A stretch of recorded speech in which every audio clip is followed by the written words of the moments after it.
welcome back once again to Anime Death Spiral, the only anime podcast to come to America on the Mayflower with the Pilgrims. Yes, we've been around that long. No, we have not found a way to make money off of this show yet. I'm sorry, listeners, you have yet again failed to escape. You are somehow still listening to this. You've made the fatal error of hitting play on this podcast yet again. Better luck next week. The only winning move is to not play. You know that. Everybody knows that. The only winning move is to not hit play on this podcast. And yet, here you are to listen to manga and anime talk. Inextricably so. I can't believe you did that yet again. Unfortunately for you, we've both read a bunch of manga and intend to talk about it. Oh, indeed. I cut Nate off at the knees last episode, so he's got a bunch of shit really backed up he wanted to get to. These are some titles that I had a lot of fun with that I really wanted to talk about. You're desperate. You're gagging to talk about. I'm desperate to get these out because, let's be honest, your intake on manga is so much more than mine. It is like trying to compete with a fire hose when all I have is a super soaker. Sure. Yeah, I know. You're the trout, I'm the stream. I get it. I'm just trying to navigate your path, man. Or is that the salmon? I don't know. I don't eat fish. I don't like this metaphor. I only eat beef. Frankly, I don't get all that fish eating. What's up with that? Hey, hey, fish eaters? What's up with that? What's up with that? Message us. Let us know. All that stuff going on in the ocean, that's fucking weird. You ever see some of that shit that lives in there? That's disgusting. They just do their business wherever they go, and they swim in it. It's gross. You seen that blobfish? Are you telling me you eat that shit? I couldn't stand it. What's wrong with you people? Couldn't stand it, man. All right. Getting off topic, getting away from fish here. Now, see, he's desperate. I'm desperate to get to this. I do have a question for you. Okay, go ahead. How much would you be willing to put up with if your rent on a brand new, fully furnished, full modern amenity apartment was only $28 a month? And I live alone? You live alone. Well, let's get to that. Oh, okay. How big is it? Let's say 400 square feet. 400 square feet. Okay, that's not huge. It is a Japanese apartment. So that means one room. Yeah, well, you have a kitchenette and an attached living room and a bathroom and a bedroom. Okay. What are we talking, internet? Fiber? Oh, yeah. Included in the $28. All right, and do I live next to a drummer? No. Oh, okay. You do have neighbors, though. You do have neighbors. I mean, that is a shame. I don't really like having people in my space. It's not ideal, but... Which I do include everywhere around my space. I mean, if you're going to be a modern, urban, go-getter woman in today's high-speed society, this is a pretty good deal. You'd have to agree, right? It's hard to argue with that, considering, when I go on to Zillow or whatever, I'm seeing multiple zeros. I could deal with $28. Yeah, okay. Now I'm gonna throw a speed bump in here. Oh no! And let's see how this affects your answer. What if you had to live with a dog? What kind of dog? Are we talking about like a Scooby-Doo dog? Is it getting up to antics? There's some antics involved. It is this being modern day go-getter Japan. It is a Shiba Inu, a toy-size Shiba Inu. Okay. Mm-hmm. That's fine, I guess. They're kind of cute, I suppose. Now, okay, and hear me out. Then this may actually make it a better deal. What if the dog was a ghost? I'm not sure that makes it better or worse for me.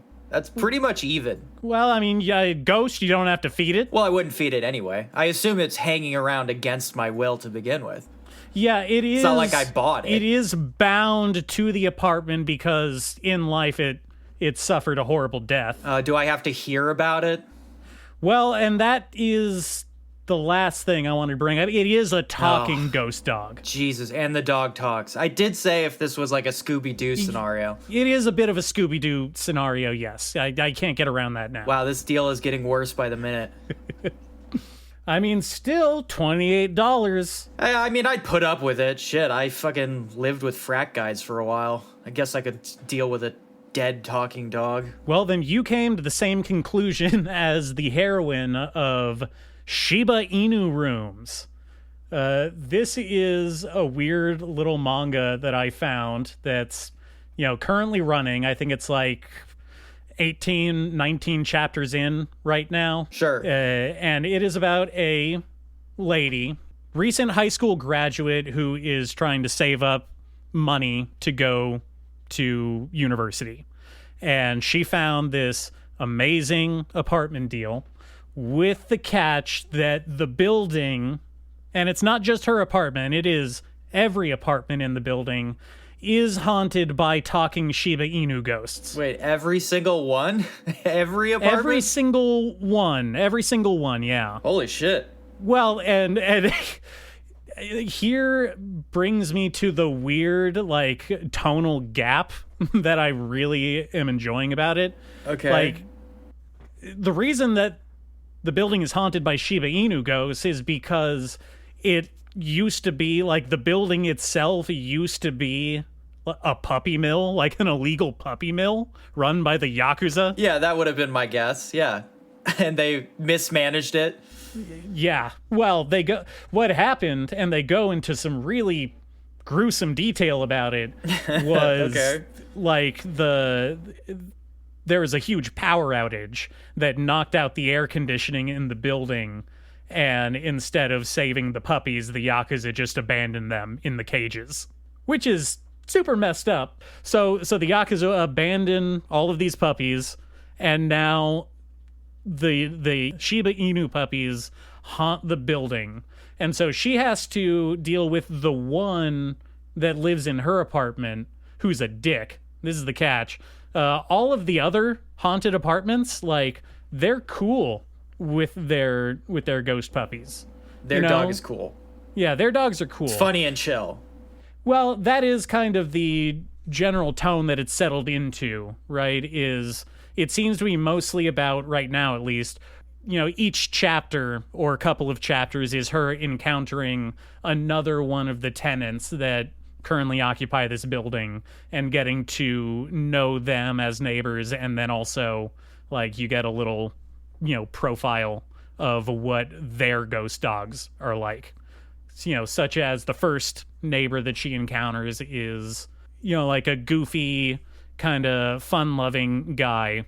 His apartment has like 20 ghost dogs in it. Wow. They're all mostly chill with him because he himself is very kind of like golden retriever coded. He's a himbo? He's a little bit of a himbo. Yeah. Okay. For sure. And I don't know where they're going with this because, like, I want to get back to the heroine. They introduce her as like her special quality that she introduces herself as having is she's unflappable. Like, she doesn't get scared at, like, horror movies or ghost stories. Like me. Yeah. I relate. And so she's like, all right, well, living with a ghost is going to be no problem because I'm not scared of ghosts and I don't believe in them. I ain't scared of no ghost. She is, in fact, not scared of ghosts, but it's more about then having to learn to live with a crappy roommate who's, like, always giving you commands and putting you down, and is also just kind of stupid because they are, in fact, still dogs. I want to be clear about that. This isn't like they're super humanized talking dogs. They're saying stuff like what an actual dog would be saying if they could talk. Does that make sense? What would a dog be saying exactly? Well, mostly, hey, why aren't you paying attention to me? Hey, why aren't you feeding me right now? I don't like that food. Oh, wait, yes, I do. Okay, sure. It does lead to a lot of genuinely funny and cute interactions with her and the ghost dog where, he'll say stuff like, Like, man, I hate going on walks. And she's like, no, you don't. You love it.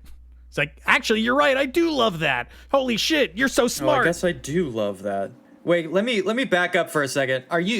You said that the Yakuza had abandoned these dogs. Yes. And they abandoned them because the air conditioning went out? Is that what you said? Yeah. Well, they weren't in attendance. And so normally they had some goons, manning the facility. But the power went out in the city. And so they didn't have air conditioning at the building. So they left the building, leaving the dogs there because they wanted to go find air conditioning. They casually wandered off for enough of a period that the dogs died. Yes. Yeah, that is what happened. This is really irresponsible, even for the Yakuza. Well, the quality of hired goons these days just isn't what it was 20 or 30 years ago. They're really only pulling the dumbest of society, it's true. That is Shiba Inu Rooms. I don't know. It's cute. It's funny. The dog faces that this guy draws are very humorous. I would encourage you to go look up what I'm talking about. It's hard to explain, over a podcast, but yeah, I highly recommend it. I'm having a lot of fun with this one. Imagine a dog. Okay, and now imagine a manga dog. Pretty funny. That's pretty funny, you gotta admit. Well, I just don't know what you want me to say. It's pretty funny. It is. That's true. It is funny. Yeah. No, it's funny. It is funny. Yeah, no, it's funny. When you see that, it's funny. You gotta laugh. Oh, actually, I do want to bring up one more thing about it. Uh-huh. The dog can banish other ghosts. I feel like that's probably a pretty big thing that I left out. Wait, what? Yeah. The dog is an exorcist? Okay, so what the fuck? See, I was trying to avoid just explaining the whole thing, but now we have to get into it. Well, you could just leave it at that if you want. It's just a little bit of a surprising thing to leave out at the beginning. Yeah. The dog is a ghost, but it's also an exorcist. Yeah, because you see the main heroine, she's actually haunted at the beginning of the series because a classmate put a curse on her. But she didn't know that because she's not afraid of ghosts and doesn't believe in them. She just thought that she had really bad luck. And so when she moves into this apartment, at first the dog ghost is very hostile to her and is trying to get her to leave, a la doing a Beetlejuice. And then it turns out that once she figures out she can talk to the dog, and the dog can talk back, it lets her know that, the dog was acting out against this ghost snake curse that was, kind of surrounding her aura. Okay, so there's multiple... Ghosts are all over the place. Ghosts are real. There's multiple kinds. They're all over, and high schoolers can inflict them on other high schoolers. Okay, this is taking on a lot of different dimensions. Listen, it's mostly about the funny ghost dogs, okay? Yeah. I just, There's just other stuff going on. There's other stuff going on in the background, but it's not a main focus, at least not so far. Again, we are pretty early on in the life cycle, assuming this doesn't get canceled immediately now that I've talked about it. But we'll see. We'll see where it goes, I guess. But yes, sure. The dog can, in fact, eat and banish other ghosts. That's probably a pretty big thing to remember. That's probably going to become important at some point in this story. So anyway, yeah, Shiba Inu Rooms. I recommend that one. Okay, all right. Yeah. Did I talk about the one where the young working woman, starts getting harassed by the lucky cat? Did I tell you about that one? No. What's that one? What was it called? I gotta go find it. But this girl is wandering home, and this huge, fat, awful cat is begging her to take him home with her, and she's immediately creeped out by it. So she does not take it home. And then in the middle of the night, she wakes up and finds that it's breaking into her house and refuses to leave. And every time she tries to get rid of it, it like comes back in. All of her neighbors and her friends are like, "Oh, that's a lucky cat. You're blessed by this lucky cat," but it continually ruins her life at every opportunity. She fucking despises this cat. It's very good. That sounds great. Yeah, I gotta find the name of it because I really like that one. All right. Well, you look that up. I'm gonna tell you about something that I don't read a whole lot of, which are one-shot manga. I know you read quite a bit. But oh, shit. I know. But this one caught my eye. Have you heard of... This is a one-shot manga by someone who goes by the author alias of Schwinn. Schwinn? Yeah, Schwinn. Like the bike? Yeah, like the bike. No, I don't think I've had... Do you know anything else they've done? Nope. Just thought I'd shout it out because I have the information available. Until We're Together is a yaoi manga, one shot, about a guy whose dream is to become one of the background assistants on RuPaul's Drag Race. Like, literally RuPaul?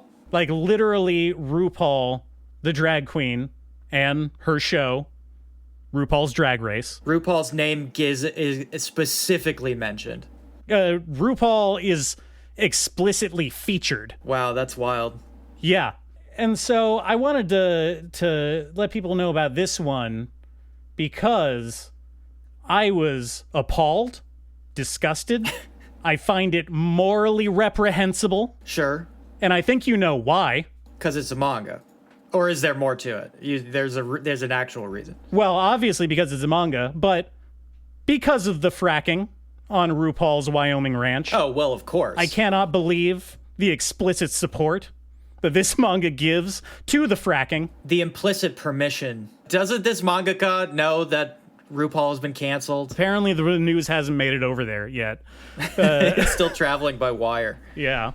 No, actually, this is about, it's a one-shot story chronicling the romance of, unfortunately, a teacher and his former student. Another one of these, huh? Yeah.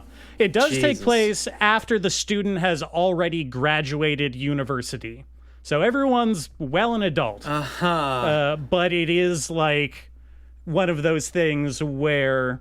Toshi, who is our main character, who is the one who discovers in high school, that he's gay by watching American streams of RuPaul's Drag Race. What? Well, he was enticed by the costumes, and he wanted to see what it was about, and he just kind of it was very much one of those things he always kind of knew about himself. And then that just kind of helped him put, words and a name to it. Uh-huh. So it was more of like a queer awakening. Exactly. Yeah. Okay. All right. And, his excuse to himself at the time, before he kind of had this awakening, was that he was watching the episodes to help learn English, which, if you've ever seen an episode of RuPaul's Drag Race, I'm not sure that's exactly the English that's going to be super helpful to you in Japanese English class. Uh-huh. But kind of comes into this knowledge about himself and decides that he wants to be the first Japanese person to be featured not as a contestant on the show, but like explicitly as one of the background, like, muscle boy assistants. What? Dream small, Toshi. Dream small. And he has a crush on his English teacher, and then that's kind of the introductory, and then we get a time skip to where he's now graduated university, and his father has died, who was one of the reasons of. Or actually, I guess I'm getting ahead of myself. We get a time skip, and then the perspective changes to his English teacher, who he had a crush on. And this is a guy who has been in the closet for a very long time and is just now, like 15 years later, kind of feeling comfortable in being like open and going to like gay bars in Tokyo because his father recently died, and that was like, he was a super traditional man, pretty explicitly homophobic. Sure. So now, like, he doesn't have any parental attachments anymore, and he's allowed to kind of have this identity. And he runs into his former student at this gay bar, which was having an event of a drag race, like, season finale showing. Sure. And so from there, it kind of chronicles their connection and their early dating kind of in, like, flashes, very truncated. And then we get some conflict where Toshi is, like, finally ready to go to America and try and get on Drag Race. And he's, like, contemplating whether or not they should break up. And then COVID happens. Mm-hmm. And then COVID happens. That's a line from a lot of recent manga. Yeah. And then the infectious disease that was going around.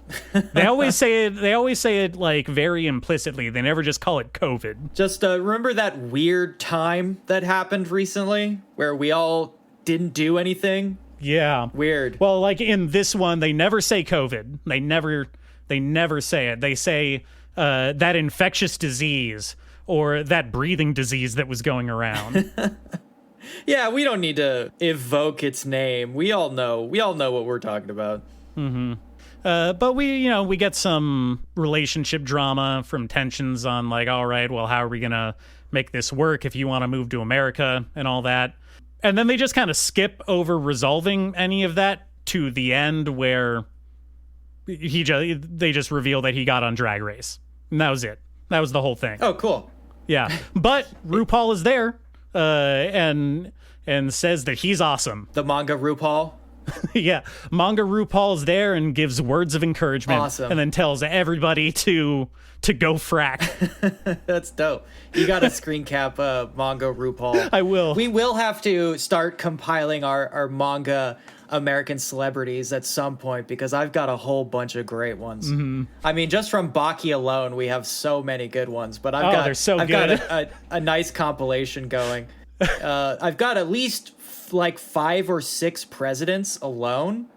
Bocchi's recurring gag of, like, having Yujiro Hanma absolutely decimate American presidents is very funny. Yeah. He just cucks world leaders over and over again. It's pretty great. And it spans decades. It's hilarious. Yeah, it's fantastic. I've got multiple Trumps, multiple Obamas. I've got Bushes. I've got at least one George Clinton. I've got one Teddy Roosevelt. Oh, that's a good one. Yeah, that's a good one.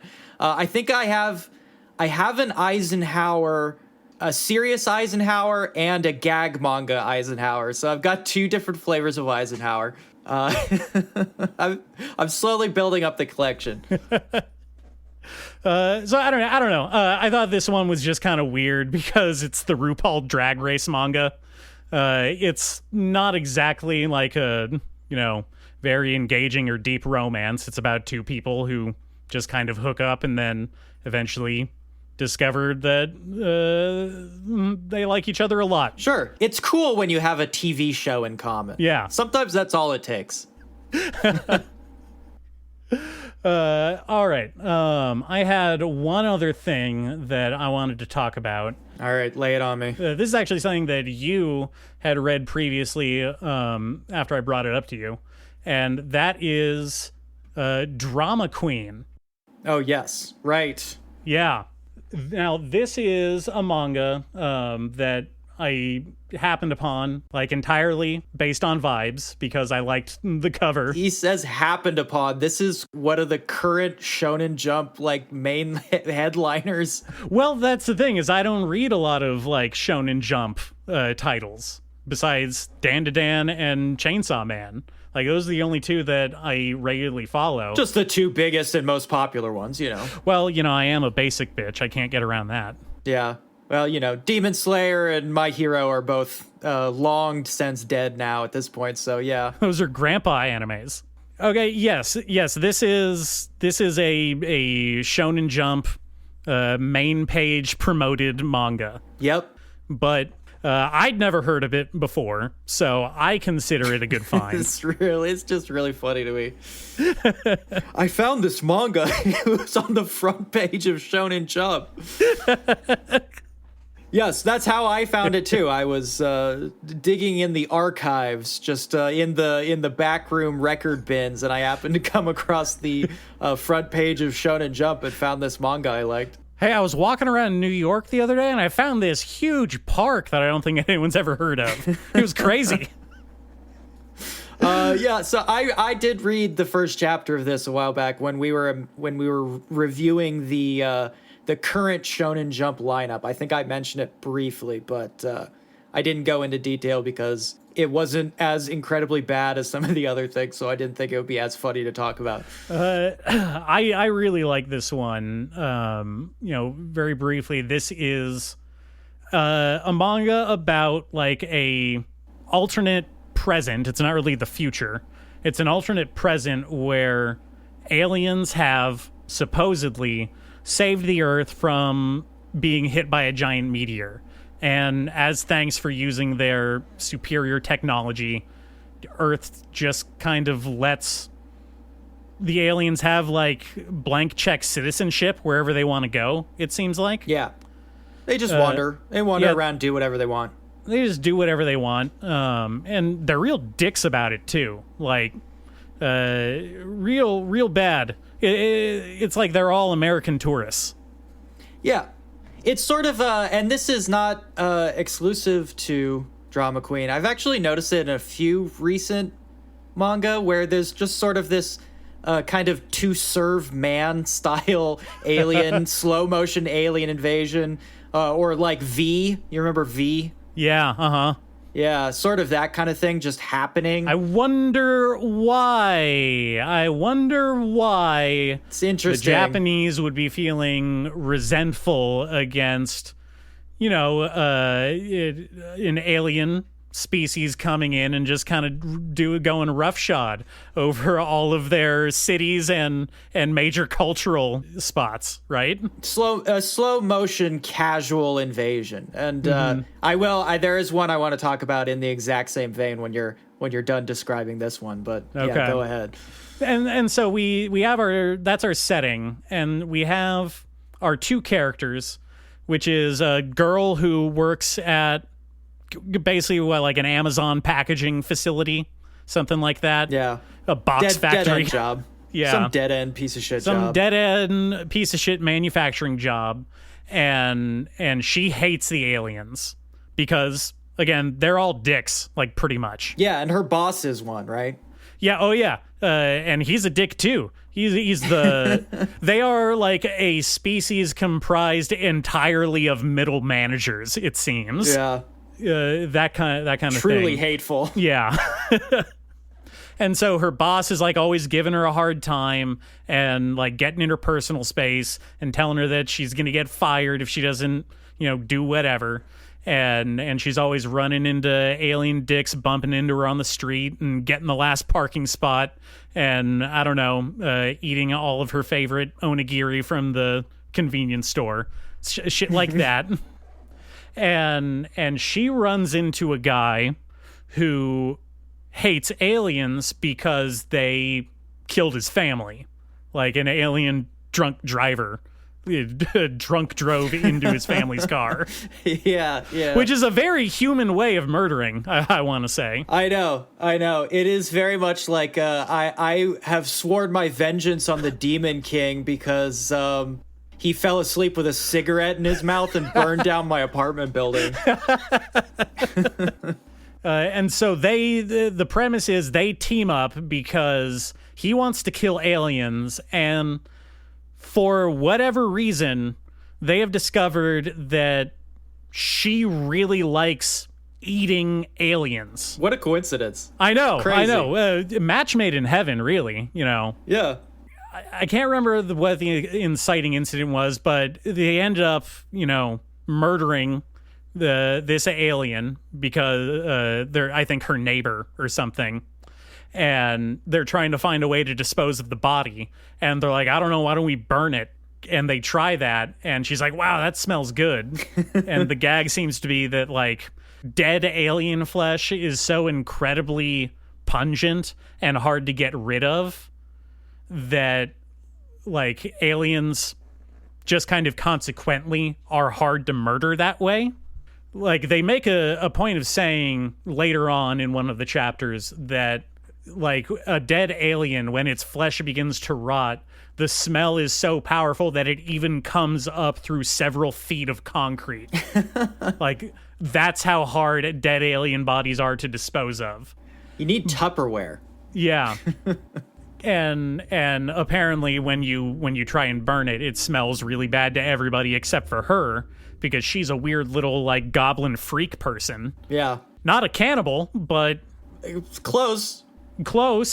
Like, what's if you're eating other sentient species. Yeah, I was about to, like, that's not technically cannibalism, but it is something. You don't want to be caught doing it. Like, if you're eating, like, a dolphin or something, you know? Oh God. And so, you know, they, after discovering her one weird ability in another world, I got sent to another world, and I only have the ability to consume alien flesh. They decide that they're going to partner up to go on an alien murdering spree, where he will just kill aliens wherever he can, and she gets to eat their bodies. And they do this. They kill a lot of people. Like, a lot of people. Yeah. They're not shy about it either. Like, they get close to getting caught so many times, and then they just kill the cops and eat the cops, because the cops are aliens now too. Dope. Yeah. Hey, why not? Bonnie and Clyde. You know, and, like, they have run-ins with the alien Yakuza. They get taken up to, like, the head honcho alien. I mean, not, like, alien leader, the alien mafia leader. The Dawn. Yeah, and, like, he tries to get her to switch sides and be his, like, body disposal person. And she's, like, all on board until the other dude just starts murdering everybody again. And then she's like, all right, well, I guess I'll eat these bodies. She's very easygoing that way. It's nice to be laid back. Well, I guess what I like most about her character is that, in contrast to this dude who is on, like, a, like, borderline Chunibyo, like, you know, vengeance quest. Yeah. To avenge his family, who is, again, murdered by a drunk driver. By the way, that's not murder. That's not even murder. That is manslaughter. Well, it was a hit and run, and he got away with it. Yeah, but that's still manslaughter. It was, yeah. Well, technically, you know, alien slaughter, if that's a thing. Well, no, he slaughtered the mans. It was not alien slaughter. He was an alien slaughterer slaughtering mans. Yeah. Yeah. And in contrast to, like, his whole kind of dark, brooding, like, calculating character, she's just very much in it because she's hungry. Like, she's a Goku. You know, she's hungry all the time. She can eat absurd amounts of food, seemingly in a single sitting. And they do get, like, increasingly, like, ridiculous with how much alien flesh she can consume at once. Like, when they escape from the mafia and he kills a whole room full of people, and she eats all of the bodies to hide them, to get rid of them, like, jelly bones and all. Sure. Before the backup goons even run into the building and figure out what's going on. She has an insane metabolism. An insane, like, Tasmanian devil, like, metabolism. We are working up to a scenario where she does a little whirlwind, like, dust devil thing around the room and just, like, sucks up the bodies into her mouth. Sure.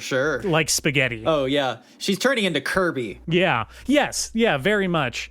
And I guess they kind of try to explain it away a little bit by saying that the aliens are, like, they're mostly, like, jelly balloons. And they're drawn in a very, like, cartoony, kind of, like, childlike scribble kind of way. Yeah. Where they have little, like, cartoon elephant noses and dot eyes and, like, little antenna with balls at the end of them that stick out of their heads.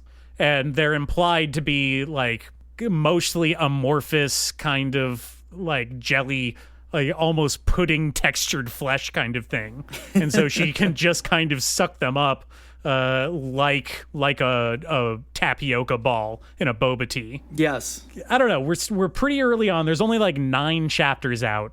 And I think when you read this, probably only the first chapter was out at the time. Yeah, maybe 2 chapters or something like that. It was real early in this new stock of Shonen Jump comics. I like this one a lot because I think the premise is very novel.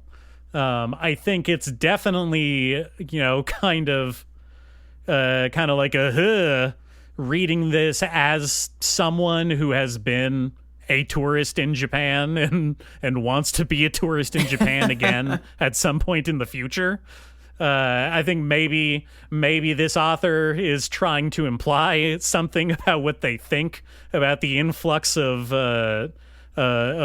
foreign money and foreign real estate purchases into their country. Art is about what you take from it. So hey, if that's what you're reading into it, that's what you're taking out of it. Okay, but I am also mostly a jelly texture that can be eaten very easily. I'm always saying this. My bones are basically chalk candy. They dissolve if you put them in water. They could kill me and get rid of my body like that. Yeah, you would be like cotton candy in water. Exactly. You would just go away. I would just vanish. And the art style is very fun. I said at the time, it looks a lot like another comic that is running recently called Rai Rai Rai. It's a similar art style. I really like that style. It's got it's a little off model for current manga styling, which is greatly appreciated. Sure, yeah. Something that's also true about that cat manga I mentioned earlier, which has an incredibly unique style, and is called Tawara Neko to Machigai Jinsei. Cat and Mistakes in Life. I guess that's the name. And this is not the prequel to The Masterful House Cat likes to make fun of you to your face. The cat doesn't talk, so that's a big plus. But the cat is a big fucking asshole. The cat is not a good dude. It's a bad dude. It's a bad cat. It's a bad cat. It's a bad cat. Very bad cat. Okay. I do want to mention that is very similar in some ways to a comic I read recently called Thunder 3. I'm guessing you have not heard of this one.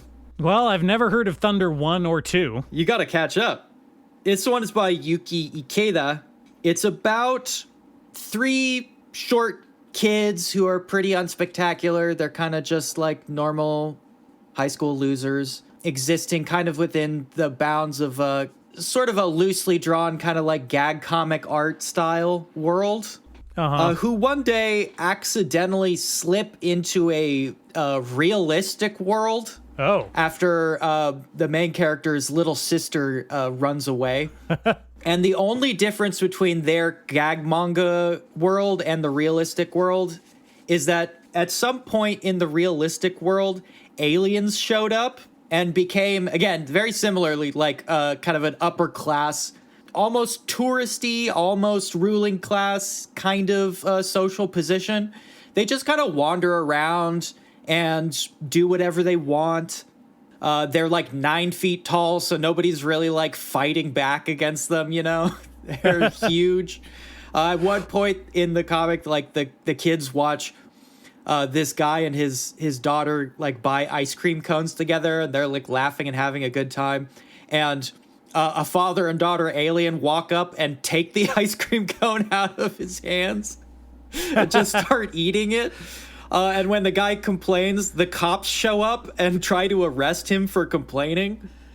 So we've got some vibes going on. But these 3 kids escape into this alternate world, and they discover because they're cartoons in this world, first of all, everyone calls them anime. They don't call them like, hey, look at those weird kids. Everybody turns and points to them and says, look, it's anime. Which is very funny to me. And of course, the other thing, obviously, being that they essentially have like superpowers in this world because they come from a world with a different set of physics, which is great. It's really good. This is a really weird one. I really like it.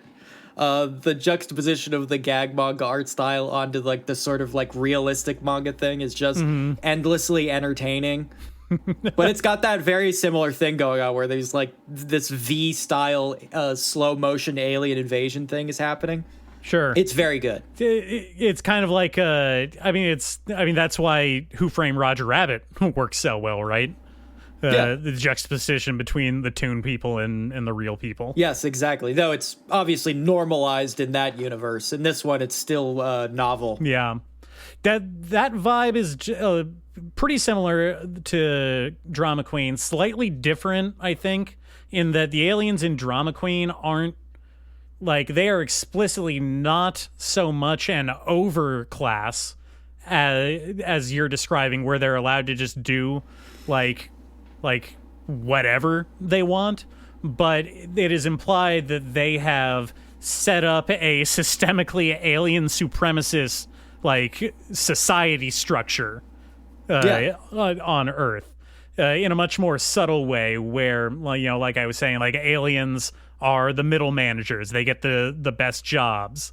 They get, you know, they get to be almost exclusively the merchant class at some point. Yes, they're definitely more threatening in Thunder 3. They keep a massive hovering warship just above every major city in the world. See, yeah. You know, not in a threatening way, just to have it there. No, the aliens in Drama Queen are just constantly saying, like, hey, remember that time we saved your planet from getting destroyed? Yeah. Man, you'd be a dick if you didn't let me, you know, be the head of the UN. Again, because of that time we saved all you guys. We saved all you guys. That'd be pretty shitty of you. Yeah. You know, stuff like that. And then I think what they're building towards is kind of this subtle background implication that maybe the aliens just kind of faked the whole thing because no one can actually remember seeing the comet. Oh, yeah. I thought that was just assumed. Yeah, no, they just kind of showed up one day and said, like, hey, we just saved all you guys. Yeah. Better be thankful. It's like, it's a very classic style of con. Yeah. Hey, that thing you didn't know about? I stopped it. So cough it up. So yeah, I like this one. I like this one a lot. Yeah. It's on my list. I'm following this one. Yeah, so we'll get about 4 or 5 more chapters and then it'll get canceled. That's kind of what I was thinking. It's like the pacing at which they are going through, you know, how the humans like are interacting with the aliens and what they're implying on like what's going to happen. I'm afraid that it's going to burn itself out like really fast and not know where to go, like after a certain point. Oh yeah, because the gimmick of he kills aliens and she eats them, like that can only escalate so far, right?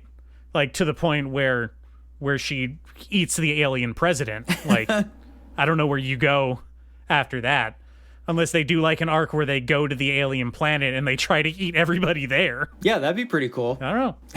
I'd be down with that. I think it's more like we're already at the cutting stage.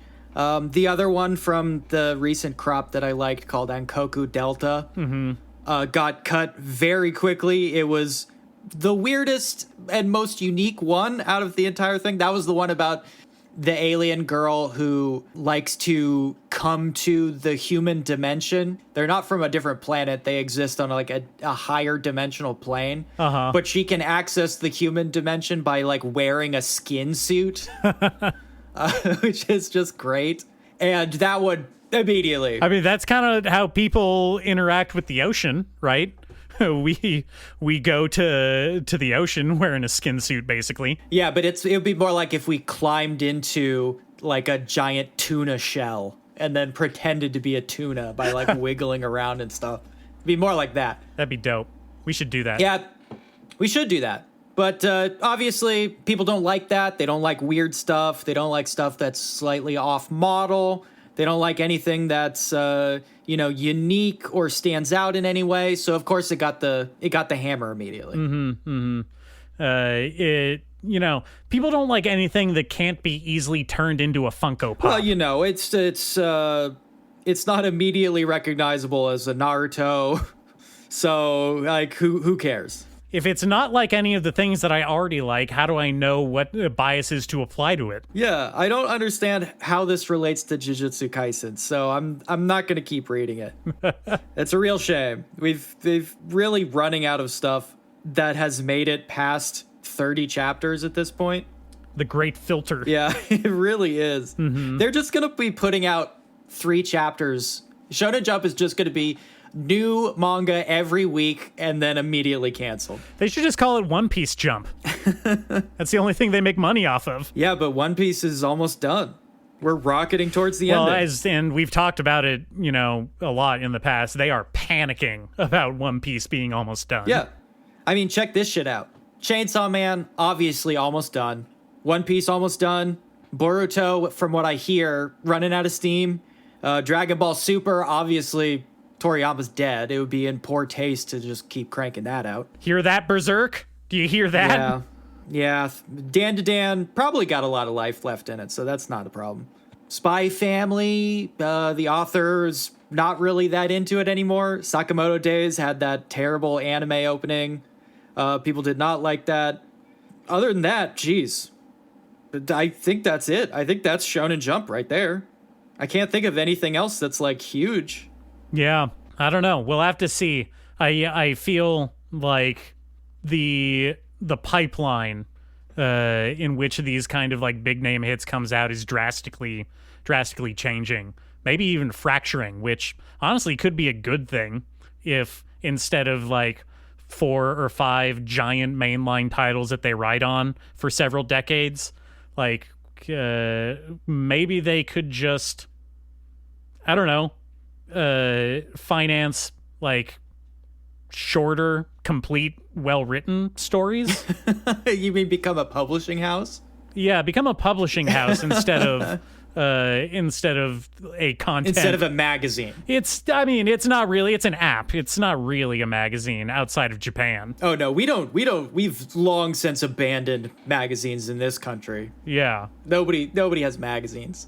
I'm not reading Wired on paper. That costs money. I get paper cuts now. I can't deal with that. I'm allergic to ink. Okay, well, let's take a break and ruminate on the death of all good manga. Oh boy. All right.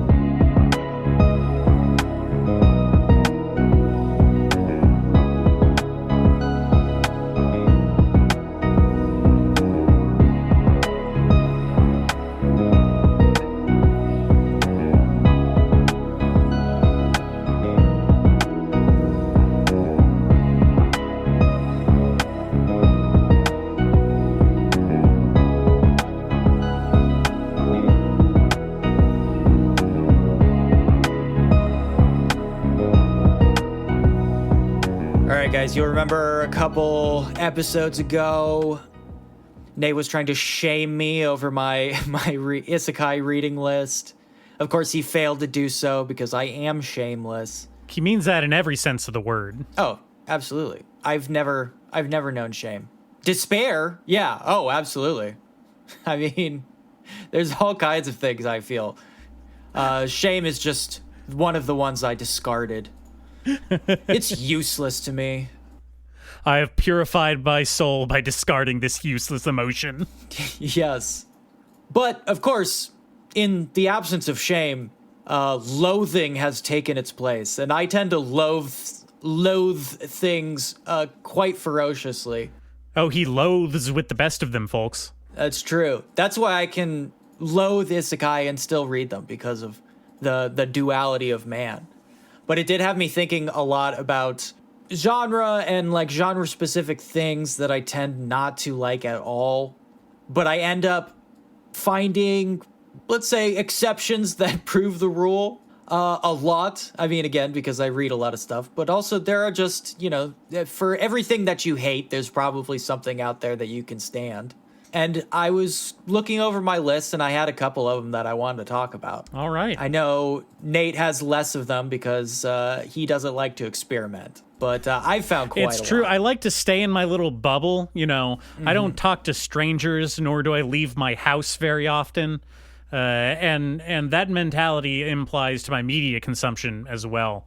I pretty much, just eat the dinosaur-shaped nuggets and macaroni and cheese version of manga most of the time. Yeah, exactly. But I tend to poke around. For example, like one of the big ones I don't like usually. I tend to steer clear of anything that's like a spin-off or a fan tribute. You know what I mean? I just really do not like that kind of stuff. But you will remember, even last episode I talked about that Boichi Fire Fist Ace side story. Mm-hmm. Or a while back I did talk about the Parasite short story collection of a bunch of guest artists. So, just as an example, that is kind of one of those things that I often find. There's always something to love if you look hard enough. Sure. Well, even in that same vein of spin-off, Carol and Tuesday, is a Cowboy Bebop spin-off. Sure. Or, direct sequel, as I like to think of it. Well, let's not split hairs here. Come on. If you look really hard, you can see Jet in the background of some of the crowds. All right. I think I get what you're going for. Let me see if I can think of an example. I would say, and we've railed against it so much on this show already, but isekai, one of the worst things to happen to anime and manga out there. Oh, he's going there. I'm going there right away. But if we're picking stuff that actually stands out as quality, despite the heavy content, I've got to say that now and then, here and there, is technically an isekai and is actually a really good, well-animated, good-looking, well-developed world and story. And I think that that's not probably so out of place. Some people would say an isekai, but I think the big difference that makes it stand out to me is that it is not like a video game power fantasy, like as its base. It's one of those isekais where you don't want to go, and I've talked about it before, but it's very much about someone going on a very harrowing, dangerous, traumatizing personal journey that leaves them entirely changed to their core by the end of it. Yeah, like Peter Pan. Yeah. No. Wait, no.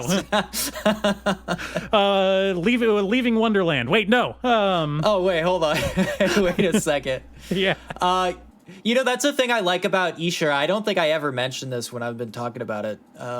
But I did mention, like, how isekai people are just kind of, like, part of that world. Yeah. But I don't think I mentioned the part where the Earth that they are being isekai'd from is a post-apocalypse Mad Max style Earth.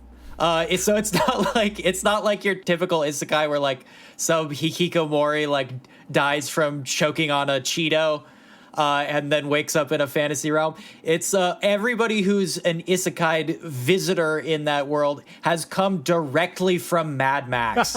So they must think the isekai world is like a amazing paradise. It is it is beautiful. It's incredible. Except for the some of them who think it's much more boring than the apocalypse they were just rescued from. Yeah. See, this is. I just think that is a fun detail. Now and then, here and there, is kind of the opposite of that. In that the main character comes from modern day Japan, and he's not like killed or even magically just teleported there. He kind of stumbles into a Spirited Away-esque kind of like, tunnel. He goes into an old factory or train tunnel somewhere and comes out the other end in an absolutely hellish, war-torn, like blasted landscape where most of the horrible atrocities he witnesses are committed by child soldiers. Oh, yeah.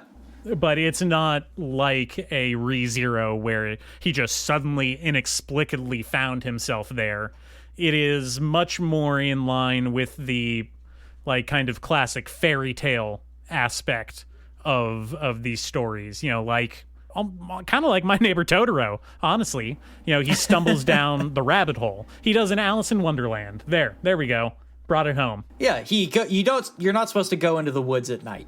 Yeah, exactly. Yeah. You know, Yeah. he wanders into the bad part of town, the abandoned part of town after school when he was explicitly warned not to because weird stuff happens there, right? Yeah, you're not supposed to do that. They tell you not to do that. Minus the threat of getting transported to another world, a bad one, by the way.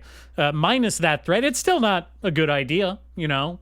A lot of broken down machinery, broken down buildings. You could get tetanus. You don't want that. You got to get a shot for that. Your factory could collapse. Yeah. So stay away. You know, stay away from abandoned buildings, just as a rule, I guess. They're probably not going to take you to a fantastical other world. I mean, in that vein, you know, Drifting Classroom is essentially the combination of these two things, right? It is kids who have accidentally gone through the rabbit hole and also end up in like Mad Max. Talk about a bad combo. I know, it's fucking wild. And I love Drifting Classroom. I think everybody loves Drifting Classroom. But I was thinking of it in terms of because it is a time travel story, and I just don't like time travel at all. I think time travel sucks. It's really bad genre convention. There's a reason they tell you to just don't write time travel stories, because they're convoluted and they never make sense, and the only way to spin them is doing like a primer and leaning into the fact that like, oh yeah, of course it doesn't make sense. The math is so much beyond your comprehension that we're just not even going to try explaining it. Yeah, but I don't like primer either. I think Primer is dumb. Sucks. Primer was dumb. Primer is dumb. Why people lost their minds over that movie? It's dumb. It's a dumb movie. It's bad. And the weird thing about the girlfriend is also bad. It's bad. It's just bad all around.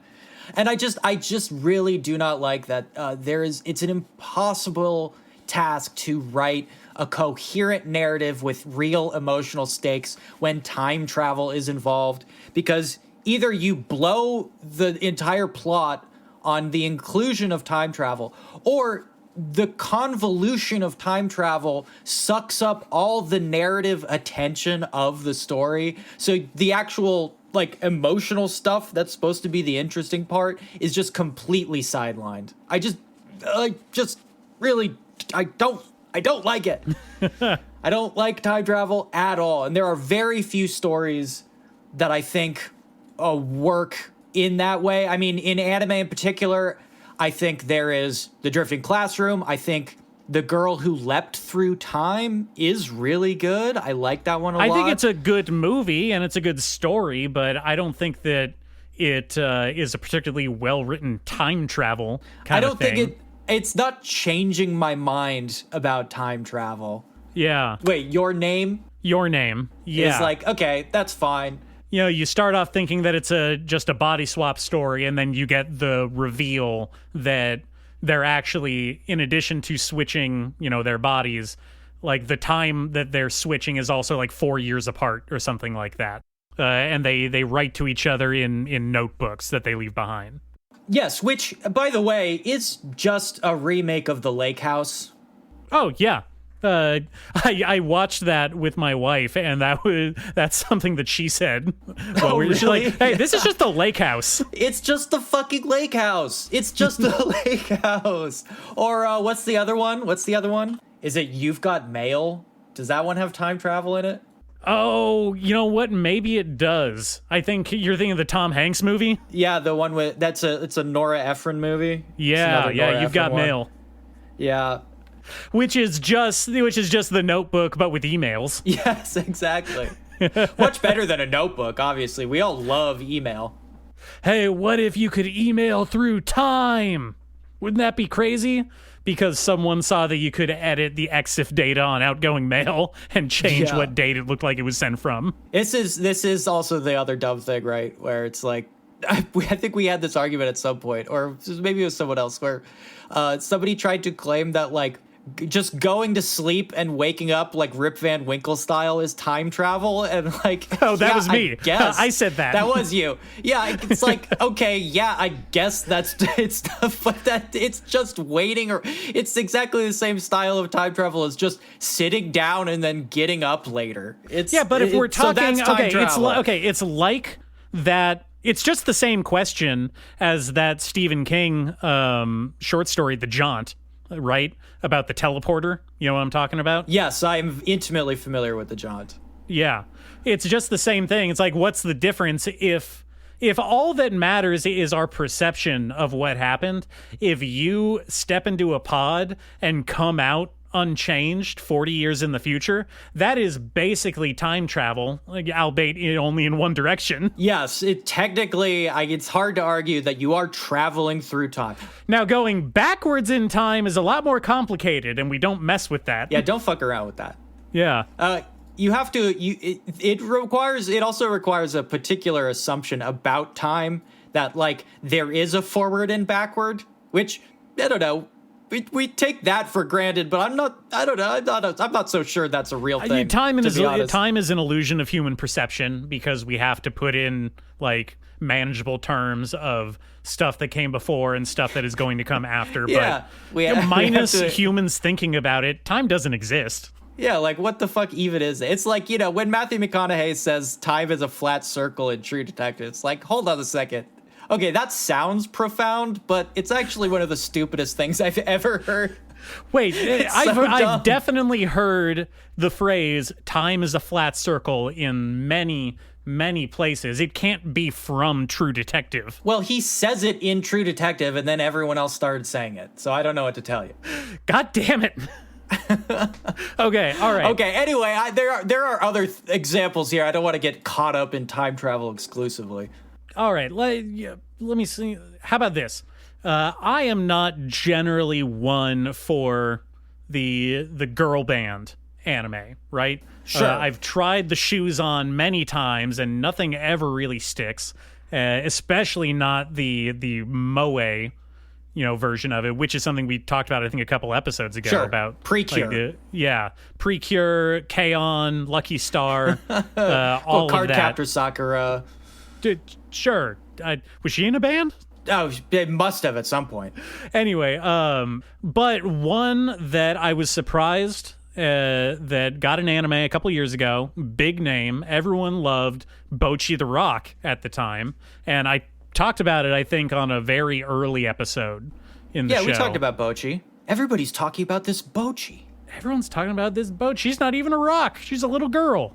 Yeah, now there's a real one. Isn't that crazy? There's a stage play. There's a traveling concert. The Bocchi cover band is going to be at the Monterey Blues Festival next year. This is playing Doors covers. Yeah. Yes. No, I don't know. I'm not usually into what, and I hate this genre name because this is what other people call this subgenre is cute girls doing cute things, and it's not entirely confined to just the band aesthetic, but anything that's just about like moe girls hanging out doing stuff. Yeah. Oh yeah. People fucking love infantilizing women. It's one of their favorite things. It's like anime industry is essentially 90% just infantilizing women, and people lose their minds over this shit. They love it. They go crazy over it. They go crazy for it. It sells like gangbusters. They love the stuff.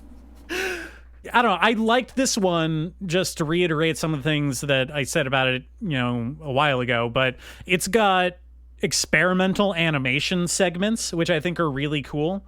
Going back to it's very trying to emulate that Gainax feel, that like late 90s Gainax feel, where they do a lot of fun animation with clay, with like paper cutout stuff, with intersecting live action like footage of just like very cool. Kind of incidental background shots of the city, stuff like that really is like, okay, at least they're not just sitting on their asses filling space in between what is very obviously contractually obligated cute scenarios of these high school girls. Yeah, they want to get some Pop Team Epic mixed up in there, so they're not bored. They're desperate. They're desperate for it. And actually, the Pop Team Epic girls cameo in the background of one episode. They really? Yeah, I think I sent you a screenshot of that at the time. Yeah, that's fucking awesome. I love that. So, Popoko and Pipimi. Yep. I think the other thing that I like is, and I guess this is kind of, unextractable from what you were saying about infantilizing these female characters. They love the stuff. They love it. And apparently, like Comey can't communicate, people love the fact, people love cute girls that are socially anxious to the point of being unfunctioning, it seems like. That seems to be the golden cherry on top of the sundae with these things. People go crazy for it. They love the stuff.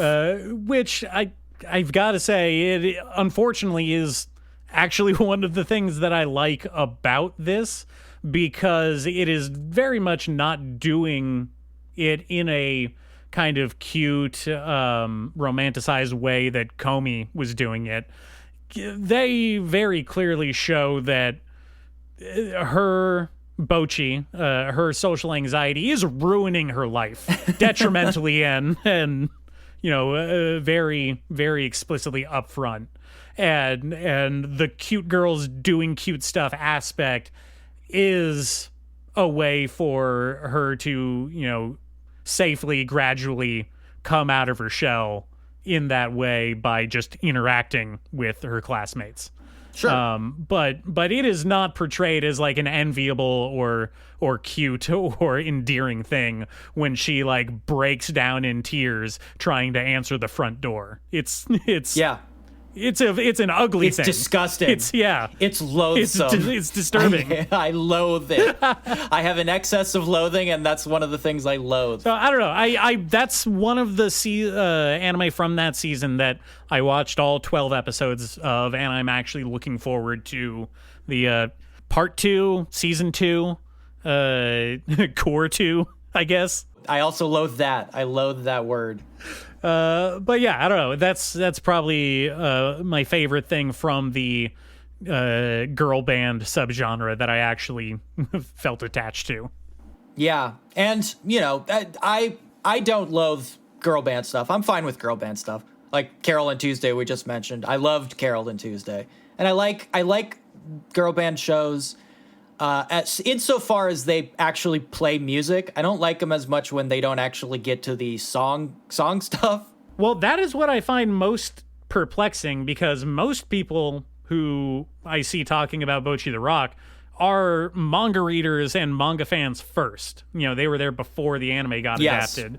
But the anime actually has them playing guitar with sound. Yeah. And they're playing songs and singing. Yes. Whereas in the manga, it is just it shows them doing a guitar pose, and then there's musical notes around them, and then shots of the audience going, wow, she's actually really good at playing guitar. Yes.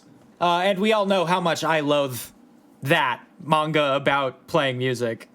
that is one of the things I do Are you talking loathe. about Beck, Mongolian Chop Squad? That's certainly one of them. That's one of the big ones that I don't like. I will say, just in the vein of what we're talking about, I do actually really like Goze Hotaru in this vein of manga where girls play music. I actually really like that one about the band of blind women who travel from town to town playing music. I like that one a lot. Yeah, all the other ones can go to hell. Well, one last thing I guess I like about Bocchi is that they're in a rock band and not an idol group. That's cool. Because I do loathe idol groups. I loathe idol groups as well. I just cannot get on board. I'm sorry. I just can't. I can't. I'm so sorry, you guys. Well, you know what? Talking about recent things, we talked about harem stuff in the last episode. Or the episode before that, right? Somewhere back there. You expect me to remember that far back? I can't remember. Come on. It was in regards to the harem death game that I read which I said I actually like that one because of the subversion of the genre. Well, there is one kind of more straight up harem that I actually do like, even though most of these I just cannot stand. Go back and listen to 100 Girlfriends review for my thoughts on those. This one called Otome no Harawata Hoshi no Ido by the guy who is now doing Hochi and Oboro in Shonen Jump is like a very traditional harem manga about a boy who goes to school with a bunch of alien women. Dope. Cool. Sort of a Tenchi-esque kind of thing. Yeah, all right. But and this is where it gets very complicated. I know at some point we must have mentioned this a long time ago, but I'll reiterate here because I liked it so much. The dude, and this I gotta be careful here because it might come off bad. He is I don't want to say human supremacist, but he has decided very early on in his life that he wants to make sure that when he has children, it's with a human woman because he wants to perpetuate his own species. That's something that's important to him for some reason. Yeah, So I guess that's definitely some kind of racist. Yeah, I know. It's sort of like, wait, hold on. The main character I of this guess- harem I manga guess is in the sense is that- an anti-misogynist. Yeah, that's speciesist? Speciesist? But I would have it's not like he hates these alien women. In fact, he likes them and he makes lots of friends with them, you know, because it's a harem manga.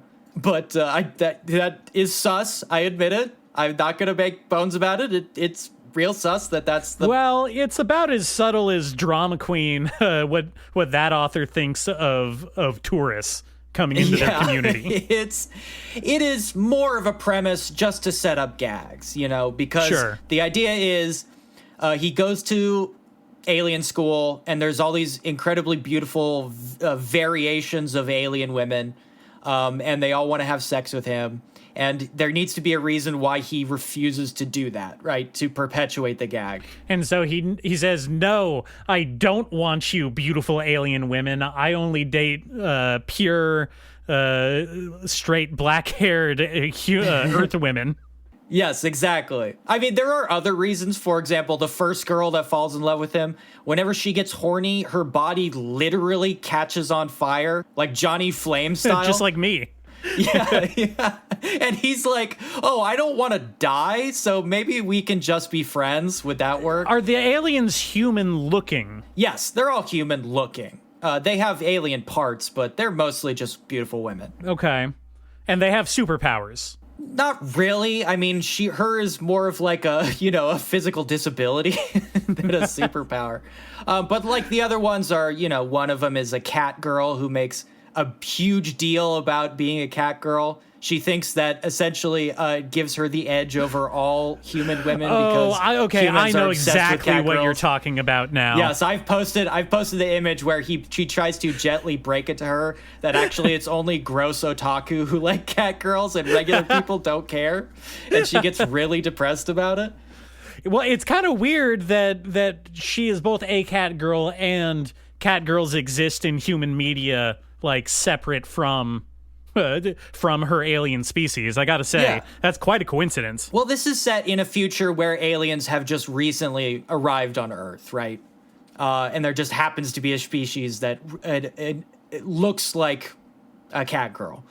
And so she's very cocky about it. The other thing I really like about this is it focuses a lot, kind of like in the harem death game, right? Like, why would all these people be... We need an explanation as to why these women would want to fuck this guy.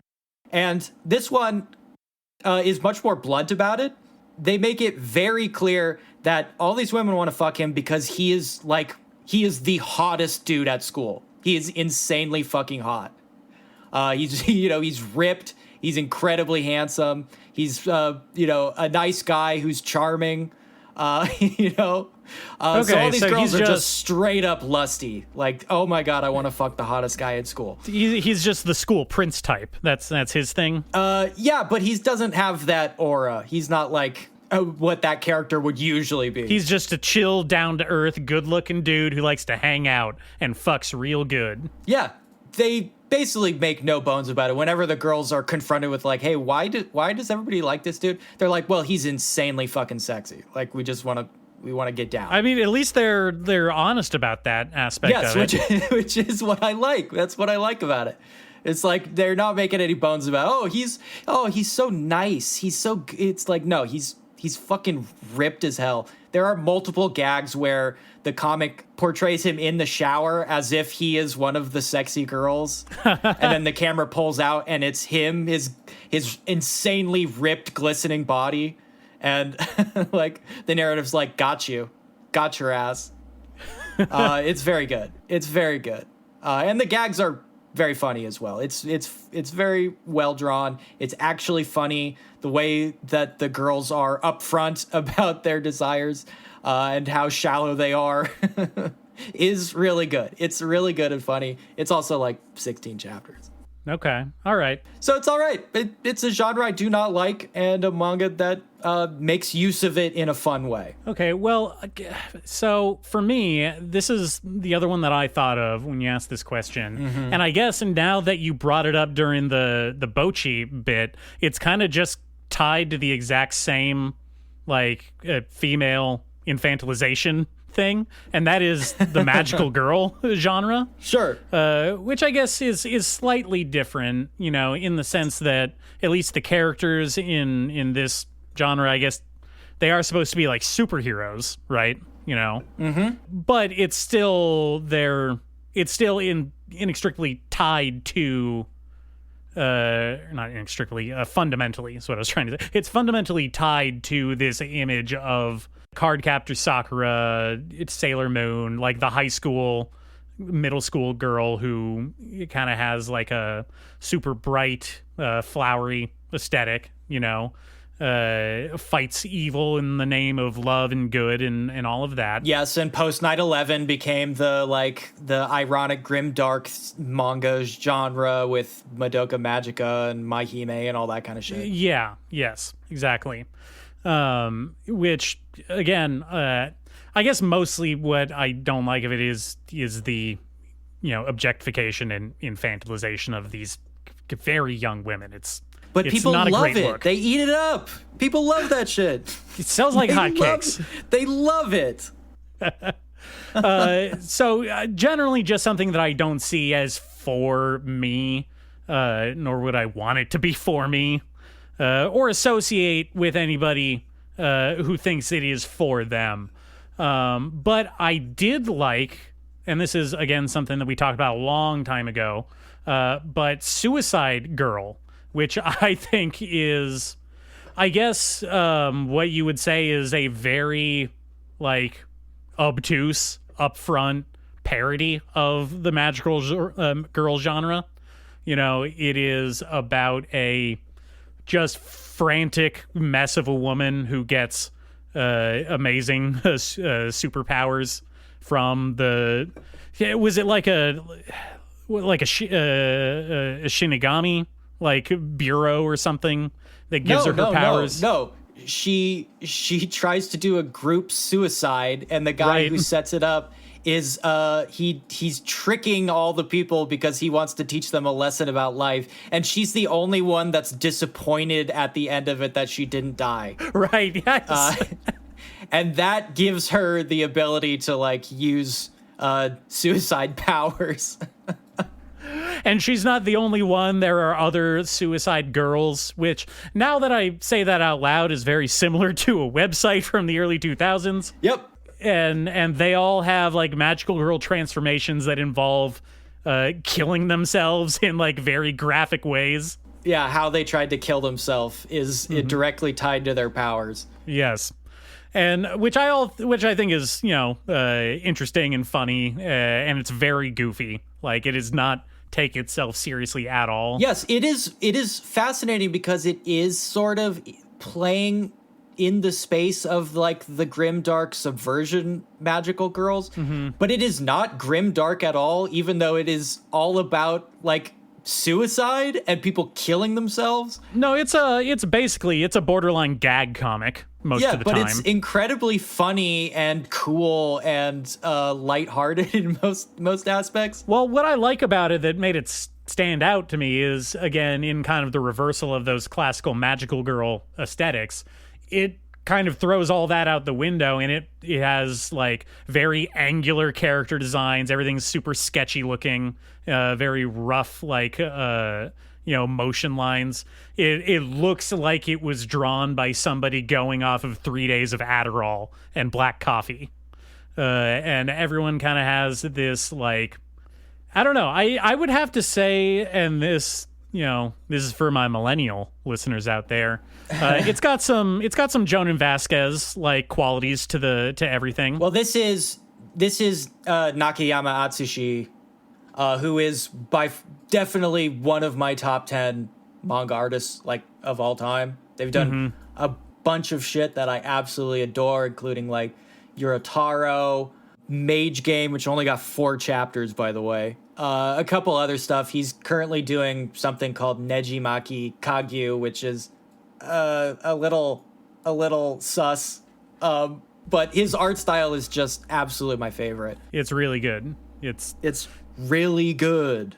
And Suicide Girl is the best thing he's done. Yeah. Well, I haven't read any of his other stuff, but I'll take your word for it because I really like this. Suicide Girl, Gambler's Parade, The Zombie Maria, Cave Girl Urara, Yorotaro, like I said. He wrote a precursor to this called Love Suicide. He wrote something called Wang Tang Chang, the Yoreto Hunter, which is incredibly bizarre. The man has hit after canceled hit. This dude fucking rocks, and all of his shit gets canceled, much like all of my other favorite mangaka. I would definitely place this in the same category or like vibe space as like Panty and Stocking, kind of I feel like they're sure going for the same energy a little bit. There's definitely a frantic energy that they share. Yeah. I just think whereas Panty and Stocking is doing what if, I don't know, Powerpuff Girls was like sex themed. This is more like what if Sailor Moon was about fucking eating too many sleeping pills. Yes. It's just great. It's really good. And it has the advantage of essentially being done. It's a complete story. Yeah. It's not even that long, too. It's 30-something chapters in total. Manageable in an afternoon. Damn, aren't you lucky? I had to read it while it was coming out. Well, la-di-da. Ooh, you were cool before it finished. Good for you. That's good for you. This is what I've been saying. I've been really trying to stress that. I hope that's come through. If you want to be cool like him, just take our recommendations. That's all we're saying. Yes, handsome and beautiful listeners, I cannot stress enough. You have all the tools. Mr. Policeman, I've given you all the clues you need for a successful manga reading career. Please go out now into the world and read good manga. That is all I ask of you. We're not even taking money for this. This is a free Not yet. service. Not yet. We're getting there. Not yet, though. As far as it goes right now, this is a free community service we are performing for you. I am begging you to take advantage. This deal will not last. Get now. Yes, and speaking of not lasting, I am rapidly fading. I think we should call it here. The man needs to get his Whopper. That's enough manga for the moment. All right. Okay. You're not going to be able to read all of those. We talked about like 5 or 6 different things. They can't read. You're just absorbing it. This is why Nate explains things in excruciating detail, because he does not trust you to actually go and read anything. I mean, that is a joke, but that is almost entirely true. Why I explain things the way I do. Yeah, he has no faith in you. Less than. He is less than faith. Faith no more. You're actively draining my faith in the greater society. Well, a lot of reasons, but you in particular, for sure, dear listener. Let's not dwell on that now. Let's dwell on the things that we did tell you to go read this episode. Check them out. Yeah, we'll disappear now. We'll be gone. Again, I'm so sorry that you failed to stop listening to this podcast, but you made it all the way to the end yet again. You'll probably accidentally start listening to the next one. So when you do, we'll bring you some new stuff that you can fail to read. How does that sound? I think that sounds like a good deal to me. That sounds perfect to me. Follow the accounts, etc., etc. Go back and download the old episodes so that I can pump these numbers up a little bit. Like and subscribe, dog. Like and subscribe, dog. Okay. Bye.